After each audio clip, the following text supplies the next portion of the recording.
Well, it's been another year. Once again, I'm coming on here to discuss the past year and what I'm grateful for. Here's 4 cool things that happened to me this year. Number 1, releasing my first mixtape. In 2024, I finished making the mixtape, and in 2025, I released it.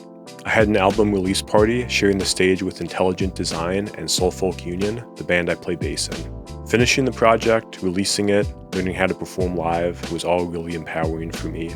I've made beats for a long time, and I've once in a while rapped on songs, but this was like my first concentrated effort, kind of taking myself as a rapper in a more serious way, and I had so much fun making that a reality.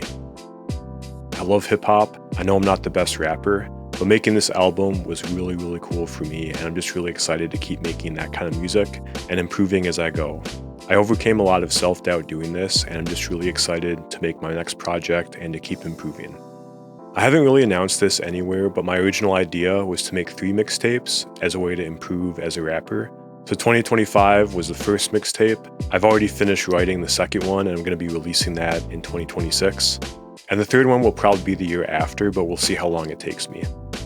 And my idea was that after I've done all that, maybe possibly I'll be kind of okay at rapping, but we'll see.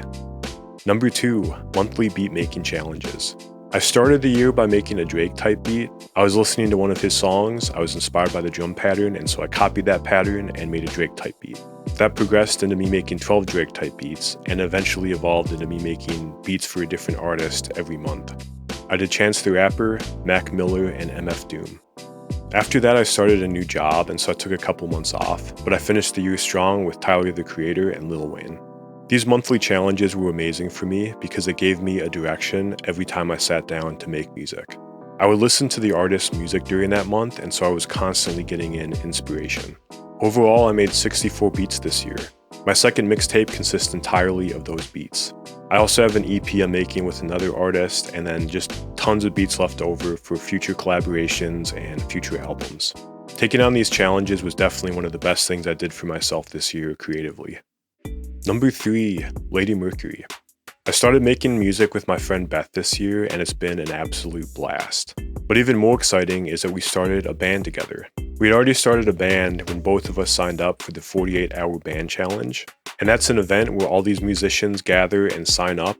You randomly assort it into bands, and you have 2 days to put a set together. You do 2 covers and 1 original, and there's some other rules around that. Amazingly, Beth and I ended up in the same band together, and since our band was meant to be based off of Queen, we came up with the name Lady Mercury. I had an amazing experience in the band challenge. We had just an all-star band, all really talented musicians, nice people, good to work with. And the night of the contest was so special. It was like a movie. We played last, we got an amazing response, and we won the whole thing. It was just such a good time. Probably the best thing to come out of that challenge, aside from the amazing experience, was us getting a name. Because the band was already started, we just did not have a good name for it. We were calling ourselves Clown Baby for a long time, based on an inside joke. But getting to call ourselves Lady Mercury, which is such a better name, all came from that challenge. Big thank you to the members of the original Lady Mercury band for letting us keep using that name.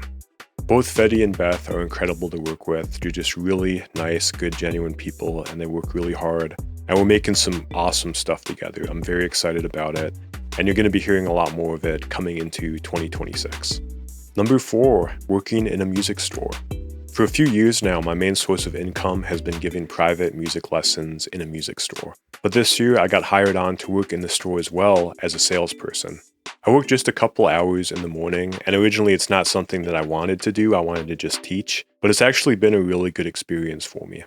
The extra money is nice. I'm learning a lot about guitars and how to work on guitars. I've been playing guitar since I was 13, and just this year have I learned how to properly set up and maintain a guitar. And that's knowledge that I'm going to be using for the rest of my life. As you can see, I have a lot of guitars. Another big benefit of that job is just getting to meet and work with really cool people. Working in a music store, you're just meeting musicians all the time, and I can't think of a better job for networking. There's also a really good discount for employees, and I have yet to take advantage of it, but that's such a big benefit for any musician. Now for some honorable mentions. I still play bass with Soul Folk Union, and in April we recorded our first album.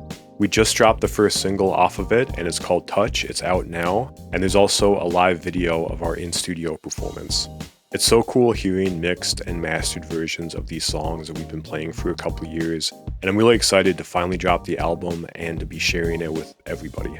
I'm still a DJ at KMSU on the Keeping It Local show, Thursdays 3 to 4, and this year we celebrated my 100th episode, so that's been really cool. Always a great experience. I've checked out so much local Minnesota music because of that show, met a lot of great people, and it's continued to be just a highlight of my year. Also this year, I started taking guitar lessons. It might sound funny because I teach lessons for a living, but I'm taking jazz guitar lessons.